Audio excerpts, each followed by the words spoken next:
Alright guys, so today is technically day 3 in the build. We are just going to hop right into it and get started. So I'll get you guys in here and I will show you what today's goals is going to be all about.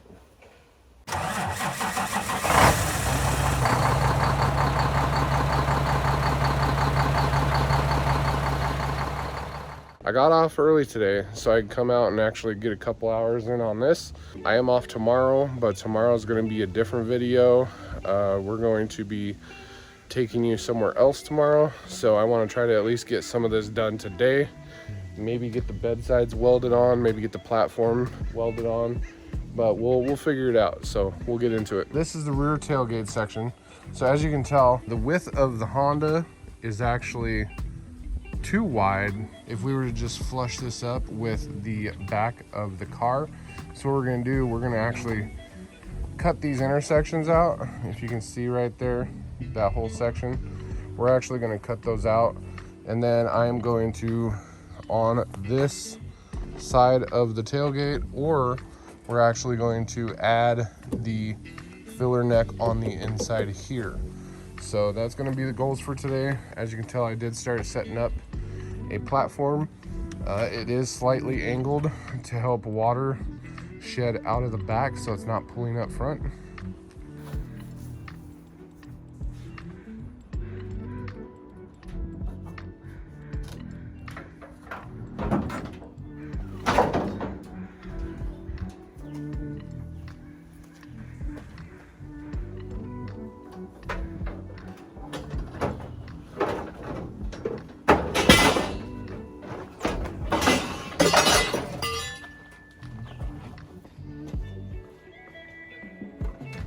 Alright guys, so was able to get the fuel door off of this side over here. I actually saved the cap, the neck. What I'm going to do is there is structure right here and structure right here. I'm going to use my hose saw drill, and I'm going to drill a spot right in between those two. I'm going to fish that neck through so that way the neck is inside the bedside.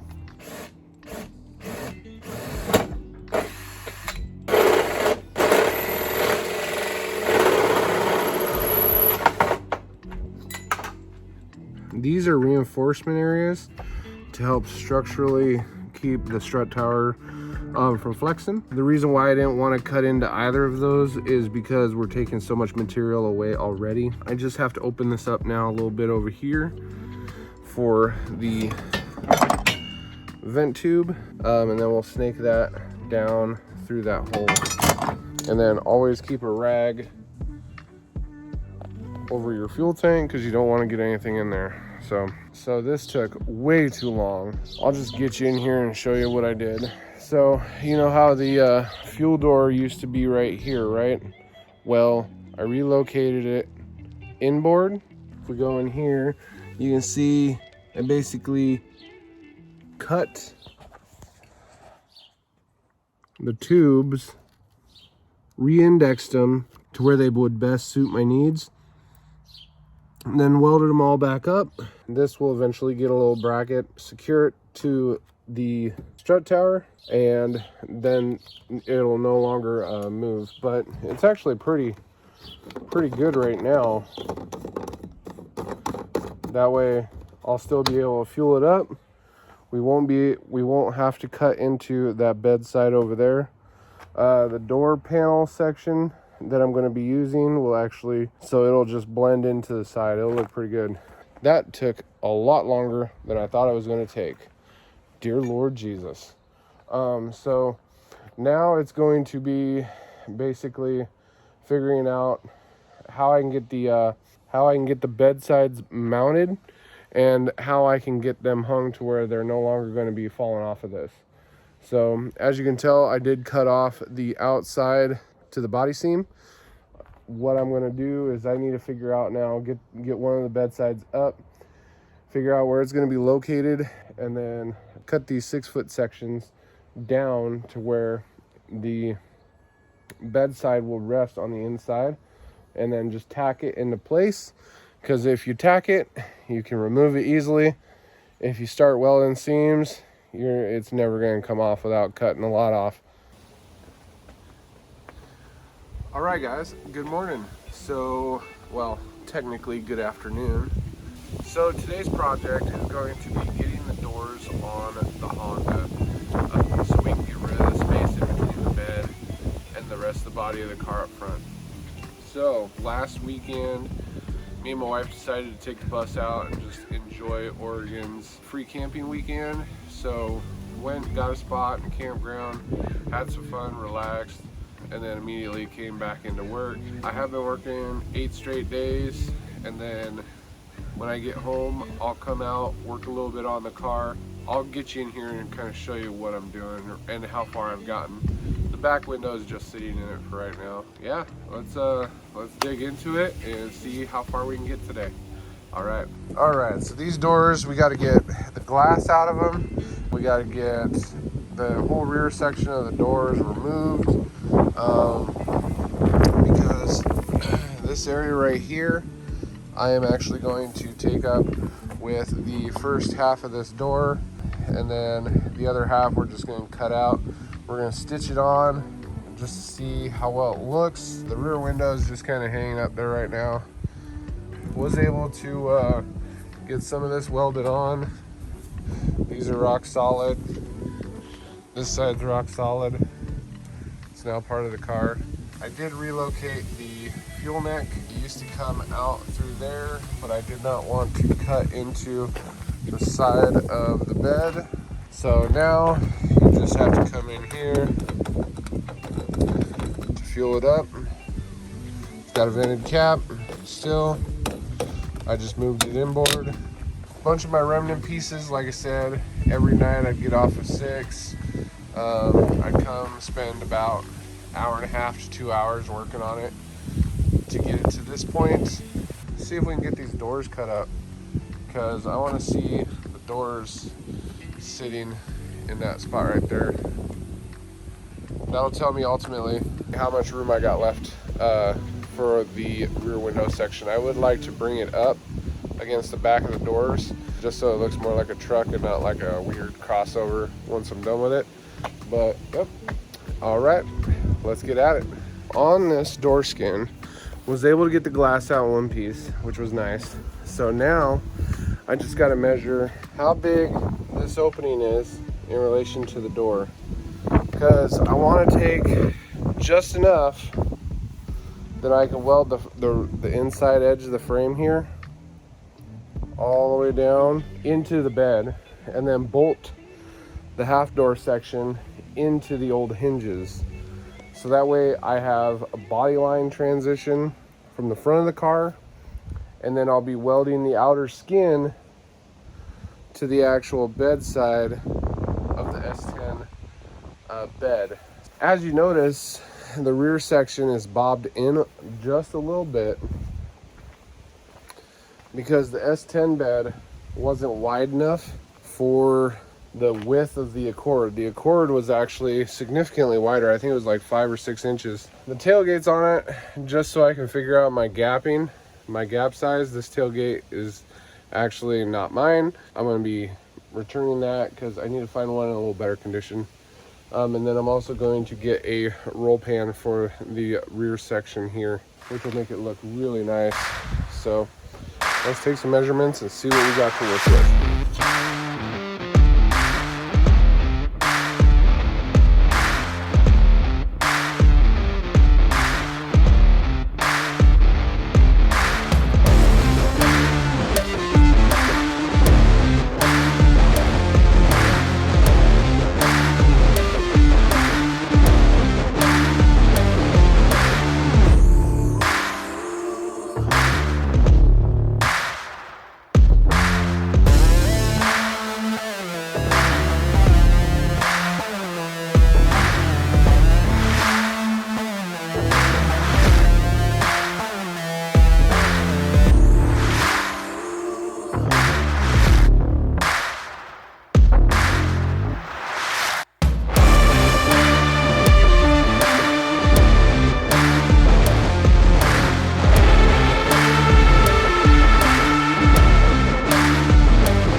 And that is what we need.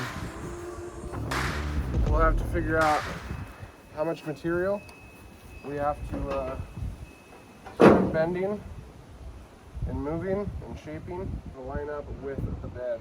First thing is we're going to get this this section bolted back onto the hinge plates, and then we'll start working this side first. Luckily, the cool thing is the track inside here, that's metal, so I can actually wrap a piece of metal around it and not have to really worry about the plastic here, so that should blend very nicely. Let's get this in place and figure out everything else that we need to figure out for this door section.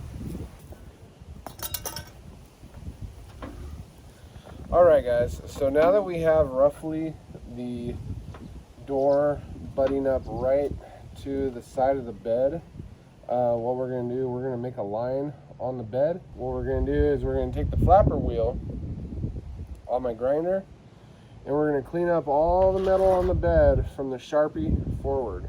That way when I come in and smooth this out on the door, I can actually section it and contour it to this divot, because this is going to be the hardest part, is being able to form.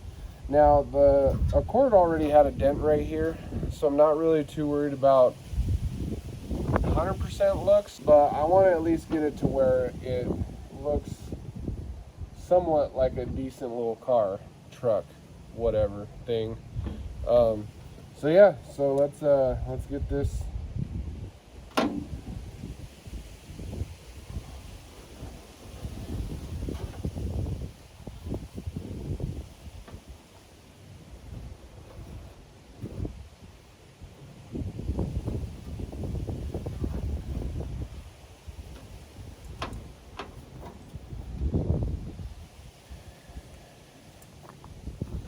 So all of this will now, I'm going to grind all the paint off the bed and the door. And then I'm also going to contour this area where this hole is. I can actually go basically almost to that hole with the grinder and clean up a lot of this. This is going to be the fun part here, because technically I want to actually put a seam in this, so as we roll it in, we have a way of having a contour already here. I don't have any body hammers, but I do have spare pieces of leftover angle iron. We can probably hammer in a seam right here. I did save the plastic piece. I'm going to cut holes right here once it's all painted, and then the plastic bump rail will actually go onto the bed here. Swap the extension cord out for the grinder and get this all cleaned up.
Alright guys, so we have our first stitch on.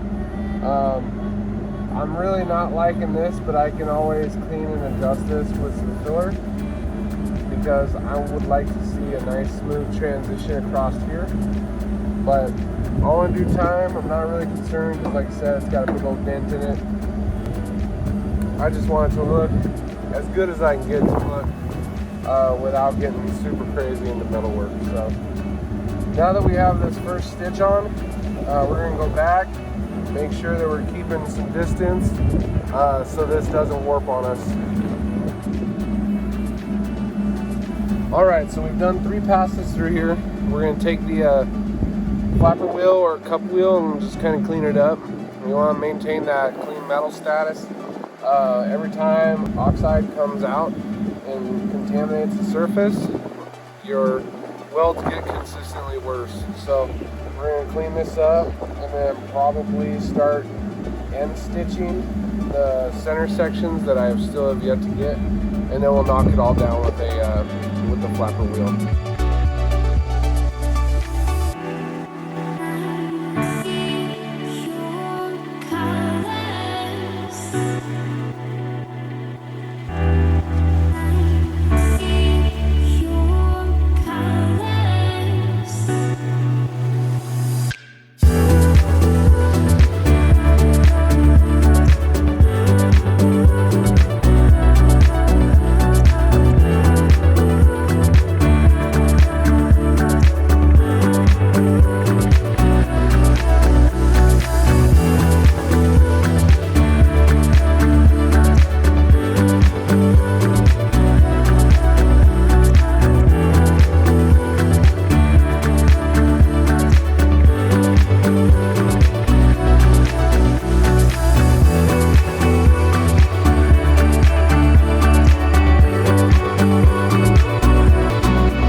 Filled these up with just weld.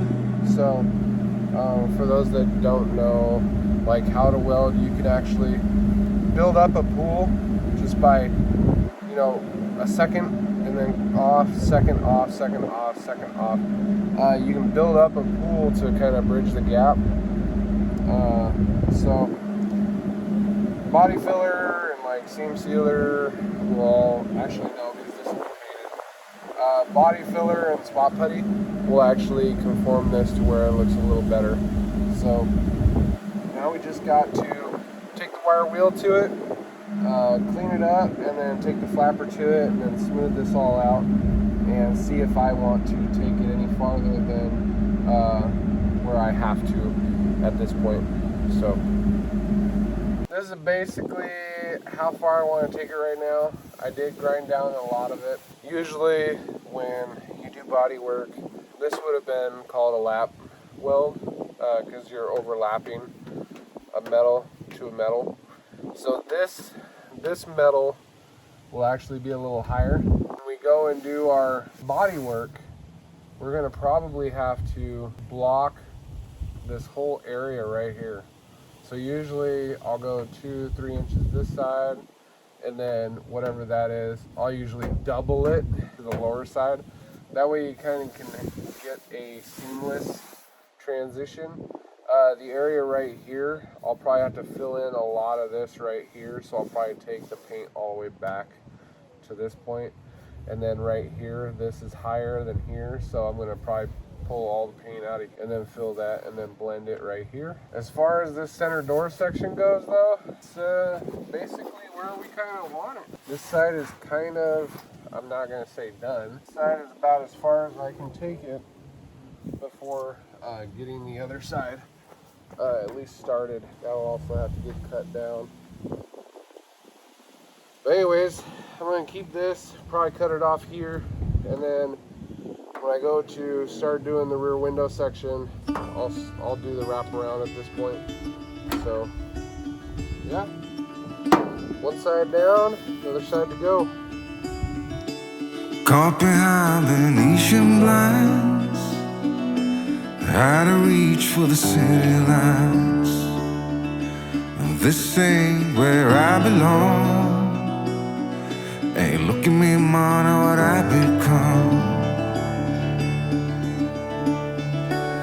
I've been running east, looking for a sunset, digging deep since '99. What I thought was gone was sitting in my pocket in plain sight all along. I think it's time for me to go, burn all bridges. All I know, I got lost along the way, fell between the fold, pulling stitches. Time to let go, so come what may.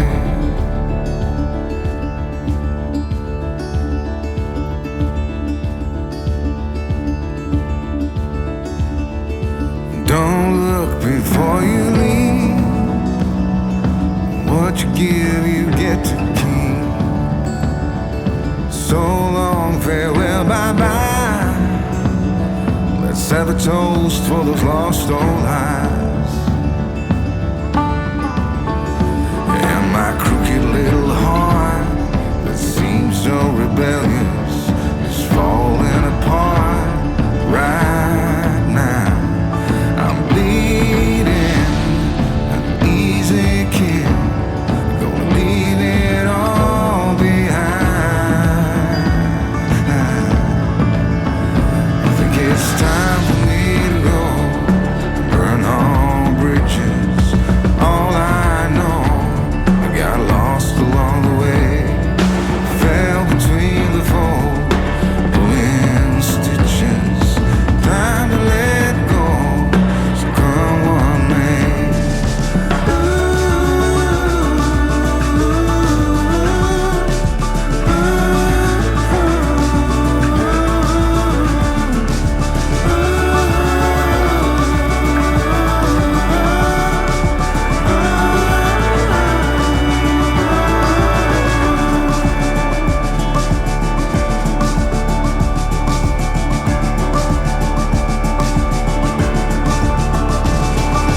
Caught behind Elysian lines, out of reach for the city lights. This ain't where I belong.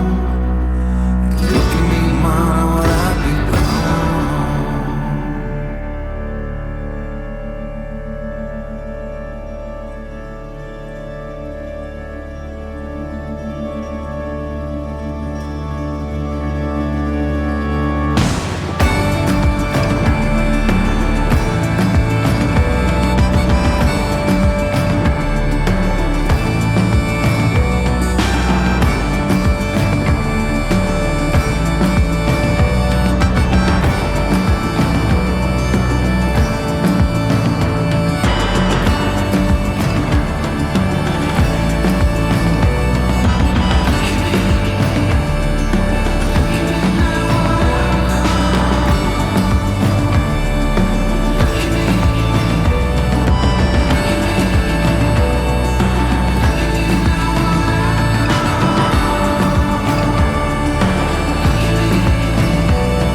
All right, guys. I did not expect this. So as you can see, that is all filler, that white stuff. So it looks like this bedside has been fixed. Well, pulled, possibly damaged. I didn't even realize that until I started sanding on it. So this one might be a little trickier because where this comes up to, I tried to sand enough away, but we might be burning into some Bondo. Let's get this one spot welded in, stitched up before we lose daylight, because it's getting pretty late. Liz should be home here within the hour, so I want to at least try to kind of surprise her with both rear door sections welded in.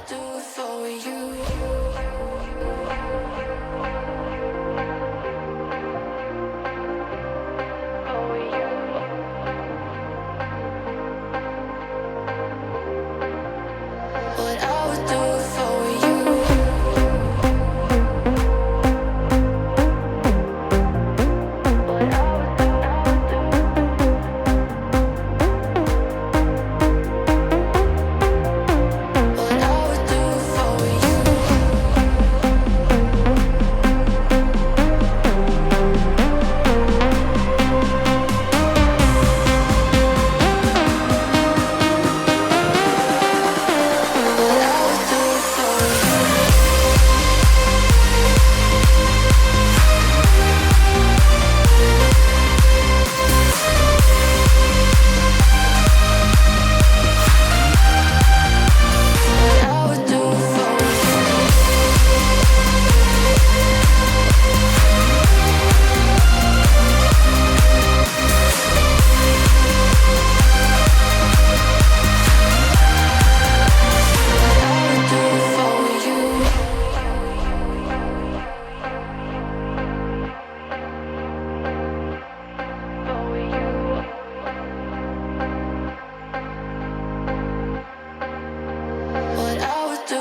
guys, so it is the end of the day.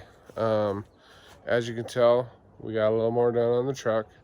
My phone died, so had to go put it on the charger. So while I was on the charger, I decided to clean up for the night. Liz will be home in about 30 minutes, but looks pretty good. You know, there was quite a significant amount of Bondo in this corner. So that'll actually be nice because when I go to fill this out and smooth it, this depth is thicker than this outer layer. So this side should actually smooth up fairly nicely. The other side, it actually went on really nice. So a little bit of body work and this should all smooth out really nice.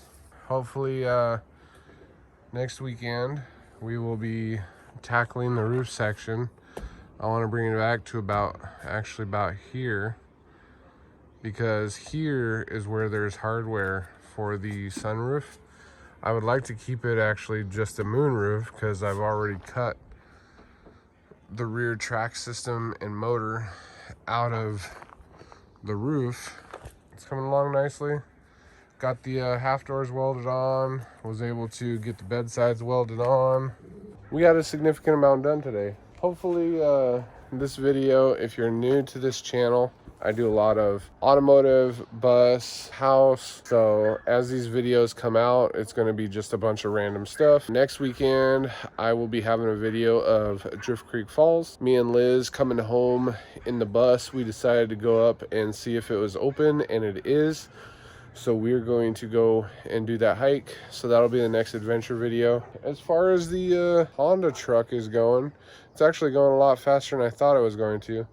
So far I probably have about maybe 20 hours into it, and the bed sides are already welded to the truck. There's still a lot I have to do, like waterproofing the front corners so water doesn't get into the cabin area during rain, or just tub the wheel arches over here. It's a thing and it's coming together. I gotta get the last lateral bar welded in underneath the lower part of the tailgate. That's the only thing that's preventing me from not running without the strap, because the strap's keeping the rear corner sections kind of bobbed in so I could have the tailgate on there. So I appreciate you guys for watching. What I would really like to do is I'd like to get to that 1,000 subs. So tell your friends, tell your family members, let people know that I am trying to build a channel in hopes to get a bus build started with as many viewers as I can. With the first 1,000 subs, if you live here in Oregon, I would like to come out to one of you for the weekend and just help you guys do a project. Doesn't matter what it is. I'm gonna bring my camera, we're gonna bust something out, we'll make it happen. For my 1,000 subscriber video, I would actually like to let you guys know that I will be going live. So that'll be my first live. I would like to talk to all of you, everybody that has made it this far already. I think I have like 20 videos out so far, getting close to 20 videos. I can't believe that there's already almost 1,000 people watching this, and I've only had it up for about 4 months. It really shows that people love watching people have fun and doing the stuff that they enjoy doing. Thank you guys, and we'll see you in the next one.